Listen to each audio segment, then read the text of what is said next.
Hello friends, Hindustan के हर state से लगभग 15 लाख बच्चे सीयूईटी एंट्रेंस एग्जाम में बैठते हैं और उनकी चाहत होती है एकमात्र कि वो दिल्ली यूनिवर्सिटी में एंट्री लें।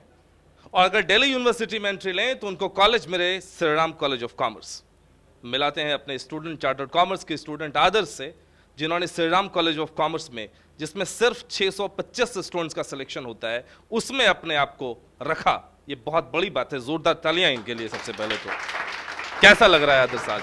अच्छा लग रहा है। मतलब 11 से ही मतलब था कि 12th के स्टार्टिंग से ही कि SICC जाना है, अब मिल गया तो अच्छा लग गया। SRCC मिलना अपने आप में बड़ी बात है। इसके लिए प्रिपरेशन, और मैं आदर्श के बारे में एक खास बात आपको बताऊं, अकाउंटेंसी में 200 में 200, इकोनॉमिक्स में 200 में 200 और BST में 200 में 200। भाई क्या यार, क्या रिजल्ट, कैसे पॉसिबल हो पाया ये, कैसे पॉसिबल हो पाया? वही क्लास में जो टीचर पढ़ाते हैं, घर जाके मतलब वही अपना सेल्फ स्टडी मेन है कि अपना जो बुक है वो बुक अपना लाइन बाय लाइन रीड कर लीजिए। उसमें ऑलमोस्ट सेम ही है CUET का सिलेबस।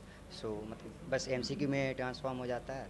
सो मतलब सेल्फ स्टडी जो है, और NCERT बहुत इंपॉर्टेंट है इसके लिए, SRCC मतलब CUET के लिए।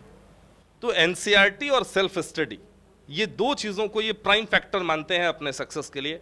और मतलब जो भी टीचर पढ़ाते हैं आप उनको सेल्फ स्टडी पर ज्यादा कम से कम घर जाके बस एक बार रिवाइज कर लीजिए, उसके बाद मतलब मोस्टली आपका याद हो जाएगा उसी वक्त। रिवीजन बहुत इंपॉर्टेंट है। और सबसे इंपॉर्टेंट बात अगर हम करें Shri Ram college of commerce की, तो उसकी कुछ वाइब्स ही अलग है।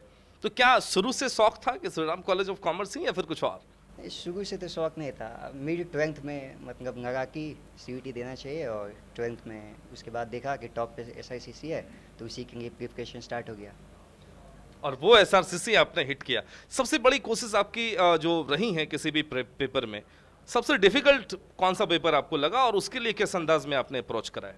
डिफ़िकल्ट तो बस इंग्लिश ही है, क्योंकि उसका सिलेबस मतलब टोटली डिफरेंट है, तो उसके लिए अलग से प्रिपेयर करना पड़ता है। प्लस में उसका सिलेबस कोई मतलब फिक्स नहीं है, कुछ भी आ सकता है। तो इंग्लिश ही मेन है, वो प्रिपेयर हो गया तो बाकी हो जाएंगे।